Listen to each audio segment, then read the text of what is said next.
Muy buenos días. Muchas gracias por estar con nosotros en el estudio de la lección. Quiero recordarte que durante todo este trimestre estamos estudiando este título muy importante. El título de este trimestre es El Evangelio según Pablo a los Hebreos. Y por 3 meses estaremos estudiando este tema muy importante. Pero en esta semana, que ya estamos avanzando bastante, tenemos un tema muy importante. El tema de esta semana se titula El Hijo del Hombre, un poco menor que los ángeles. Un tema muy interesante. Ya hemos visto cómo es que Jesús vino a ser Hijo del Hombre y cómo es que Él vino a redimirnos. Pero antes de continuar, quiero invitarte para que juntos vayamos a la palabra de Dios y recordemos el texto que estamos aprendiendo. El texto se encuentra en el libro de Hebreos, en el capítulo 2 y en el verso número 9. Y ahí leemos de esta manera. Pero vemos aquel que fue hecho un poco menor que los ángeles, a Jesús, coronado de gloria y de honra, a causa del padecimiento de la muerte, para que por la gracia de Dios gustase la muerte por todos. Con este pensamiento en nuestra mente, quiero invitarte para que juntos podamos tener una oración. Acompáñame. Padre eterno que está en los cielos, santo y bendito sea su nombre. Queremos agradecer en esta mañana por permitirnos encontrar a través de este medio para que podamos juntos compartir el estudio de su palabra. Queremos pedir que su bendición nos acompañe. Pedimos que nos ayude para poder entender las cosas que hemos de estudiar y que su buen espíritu pueda grabarnos las cosas que hemos de aprender. Ayúdenos con sus buenos ángeles y bendíganos durante el estudio. Son bendiciones que pedimos y agradecemos en el nombre de Jesús. Amén. Muy bien, pues vamos a continuar con nuestro estudio para el día de hoy. Y el apartado para el día de hoy lleva por título Esperanza para la raza caída. Y nuestra primera pregunta nos dice así: ¿cuántas personas fueron compradas por la sangre de Cristo? Esto es, Cristo murió una sola vez y para siempre. Y la sangre derramada por Cristo pagó la deuda de algunos. Pero, ¿cuántos? Vamos a ver cuántos son aquellos que pudieron ser redimidos o comprados con la sangre de Cristo. ¿Cuántos piensas tú que pueden ser? 1, 10 generaciones, 1.000.000 de personas. ¿Cuántos serán? Vamos a ver lo que la Biblia nos dice. Vamos a leer este siguiente párrafo. Este se encuentra allá en el libro de Hebreos, capítulo 2, en el verso número 9. Y leemos así: Pero a Jesús, que por un momento fue hecho un poco menor que los ángeles, lo vemos coronado de gloria y de honra, por haber padecido la muerte, para que por la gracia de Dios experimentase la muerte en beneficio de todos. Notemos que la palabra de Dios nos dice que Jesús experimentó la muerte no en beneficio de uno, no en beneficio de algunos, pero en beneficio de todos. Así que ¿a cuántos pudo comprar Jesús? Con su sangre compró a todos. Pero vamos a ver qué más nos dice la palabra de Dios. Así que vamos a leer este siguiente párrafo que se encuentra en el libro de Juan, en el capítulo 3 y en el verso número 16. Miren cómo dice: Porque tanto amó Dios al mundo que dio a su Hijo único, para que todo aquel que crea en Él no perezca, sino tenga vida eterna. La palabra de Dios nos dice que la salvación no es para algunos pocos, pero es para todo aquel que crea en Él. La sangre de Cristo tiene poder para comprar todo aquel que cree en Él. ¿Nos damos cuenta? Y todo aquel que cree en Él no se pierde, pero tiene vida eterna. Muy bien. Entonces, ¿a cuántos alcanzó a comprar Jesús con su sangre derramada en la cruz? A todo aquel que desea. Pero vamos a ver lo que nos dice la pluma inspirada sobre estos asuntos. Así que vamos a leer este siguiente párrafo. Mira cómo dice. Cada día con Dios, en la página 253, nos explica: que no sois vuestros, porque habéis sido comprados por precio. ¿Qué precio se pagó para redimir a la raza caída? Esto es, una vez que nosotros fuimos vendidos al pecado, tendríamos que ser comprados de vuelta, y el precio por nosotros fue la muerte misma de Cristo. ¿Nos damos cuenta? Pero todavía hay más, así que vamos a ver ahora lo que nos dice este siguiente párrafo. Acompáñame. En los lugares celestiales, en la página 15, nos explica así. Pensad cuánto le costó a Cristo dejar los atrios celestiales y ocupar su puesto a la cabeza de la humanidad. ¿Por qué hizo eso? Porque era el único que podía redimir la raza caída. No había un ser humano en el mundo que estuviera sin pecado.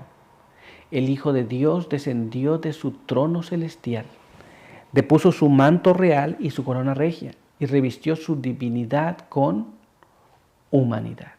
Entonces Jesús tuvo que abandonar todo para poder saldar la deuda que el ser humano tenía. No había un solo ser humano que no tuviese pecado. Así que alguien sin pecado tendría que redimirnos. Pero vamos a ver qué más, porque todavía hay más. Así que vamos a ver lo que nos dice este siguiente párrafo. Acompáñame. En los lugares celestiales, página 15.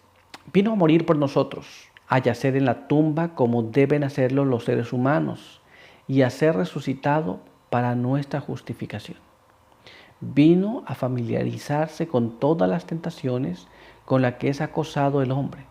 Se levantó de la tumba y proclamó sobre el rasgado sepulcro de José: yo soy la resurrección y la vida. Entonces, todo lo que tú experimentas y lo que yo experimento en esta vida, Jesús vino y también lo vivió. Con la única excepción que Él tuvo una vida sin pecado. Pero una vez habiendo vivido esa vida sin pecado y padecido la muerte por el pecado de nosotros, salió de la tumba. ¿Nos damos cuenta? Y manifestó que Él es la resurrección, pero también es la vida. Pero vamos a ver qué más, porque todavía hay algo más. Vamos a ver lo que está escrito en este siguiente párrafo. Acompáñame. Uno igual a Dios pasó por la muerte en nuestro favor. Probó la muerte por cada hombre para que por medio de él cada hombre pudiera ser participante de vida eterna. Esto es, Jesús gustó la muerte que tú y yo deberíamos de haber tenido para que tú y yo pudiéramos tener la oportunidad de vida eterna. Pero vamos a continuar y vamos a ver ahora lo que nos dice nuestra siguiente pregunta. Acompáñame. ¿A quién llama Jesús sus hermanos y por qué? Esto es, Jesús llama a algunos hermanos, pero ¿por qué le llama hermanos? Vamos a ver a quiénes le llama hermanos y por qué le llama hermanos. Así que vamos a ver lo que la Biblia nos explica. Vamos a leer este siguiente párrafo que se encuentra en el libro de Hebreos, capítulo 2, y allí vamos a leer el verso número 11. Y ahí leemos de esta manera. Porque el que santifica y los que son santificados, todos proceden de uno. Por eso no se avergüenza de llamarlos hermanos.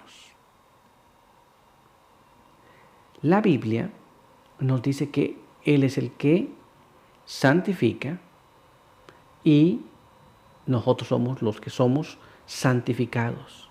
Por lo cual nos llama también hermanos. No se avergüenza de llamarnos hermanos. ¿A quién llaman hermanos? A aquellos que están en ese proceso de la santificación. Son aquellos que han aceptado a Jesús como su Salvador personal. Pero vamos a ver qué más nos dice. Vamos a ver lo que está escrito ahora en este siguiente párrafo. Este se encuentra allá en el libro de Juan, en el capítulo 17 y el verso número 17. Y nos dice así: santifícalos en la verdad. Tu palabra es verdad. Esto es, todos aquellos que aceptan la palabra de verdad y aceptan a Jesús como su Salvador personal, empiezan a ser santificados. Y a estos son los que Jesús le llama hermanos. Pero no apenas eso. vamos a dejar que la pluma inspirada nos hable un poco más y nos explique esta situación. Vamos a leer lo que está escrito en este siguiente párrafo, que es The Signs of the Times, que fue escrito el 29 de octubre de 1894 y nos dice de esta forma. Jesucristo es nuestro ejemplo en todas las cosas. Él comenzó la vida, pasó por sus experiencias y terminó su historial con una voluntad humana santificada.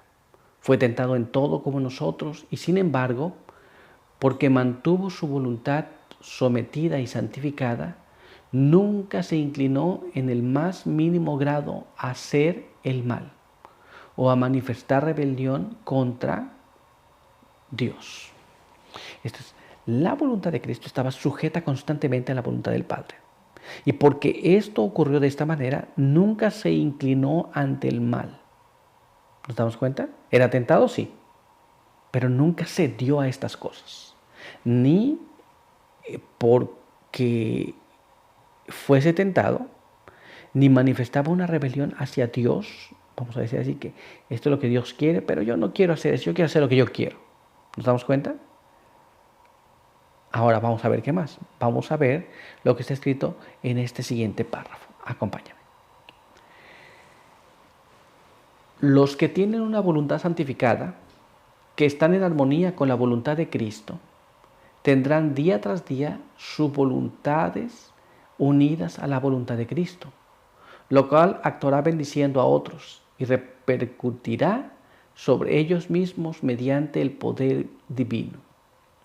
Muchos cultivan aquellas cosas que batallan con el alma, porque sus deseos y su voluntad están dirigidos contra Dios y empleados en el servicio de Satanás. Esto es, recuerden, tenemos deseos, tenemos gustos, tenemos nuestra propia voluntad, que a veces es contra la voluntad de Dios. Pero si estamos sujetando nuestra voluntad constantemente a Dios, entonces tenemos una voluntad que está siendo santificada. De lo contrario, a veces nosotros fomentamos, hacemos aquello que va en contra de la voluntad de Dios, porque nos gusta hacer el mal. Y entonces es una voluntad en rebelión. Pero vamos a ver qué más. Así que vamos a ver lo que está escrito ahora en este siguiente párrafo. Acompáñame. No complazcamos más al enemigo quejándonos de la fuerza de nuestra mala voluntad, porque así alimentamos y fomentamos nuestra voluntad contra Dios y complacemos al maligno. Recordemos que somos hijos de Dios, comprometidos a abrigar una voluntad santa que procede de Dios. Mas a todos los que le recibieron, a los que creen en su nombre, les dio potestad de ser hechos hijos de Dios, los cuales no son engendrados de sangre, ni de voluntad de carne, ni de voluntad de varón, sino de Dios. Entonces, cuando nosotros hacemos lo que no se debe, lo que ya sabemos que no se debe, estamos fomentando una voluntad que está en rebelión contra Dios. Pero si nosotros realmente amamos a Dios, si nos entregamos a Dios, si aceptamos a Dios, vamos también a aceptar la voluntad de Dios en nuestra vida. Y nunca contrariaremos la voluntad de nuestro Padre Celestial. Pero por hoy nuestro estudio ha concluido. Así que quiero invitarte para que juntos tengamos una oración. Acompáñame.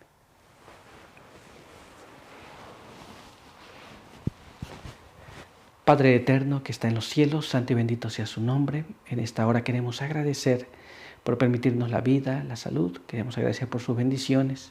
Queremos pedir que nos ayude, que podamos comprender estas cosas, que podamos siempre estar dispuestos a someter nuestra voluntad a la voluntad de nuestro Padre Celestial. Permita que podamos ser llamados hijos de Dios y que podamos ponernos en armonía con Dios. Guárdenos ahora, bendiga a aquellos que nos ven y nos escuchan, por pedirlo todo y agradecerlo en el nombre de Jesús. Amén. Muy bien, pues muchas gracias por estar con nosotros. Recuerda que te esperamos aquí el día de mañana. Por hoy, que Dios te bendiga.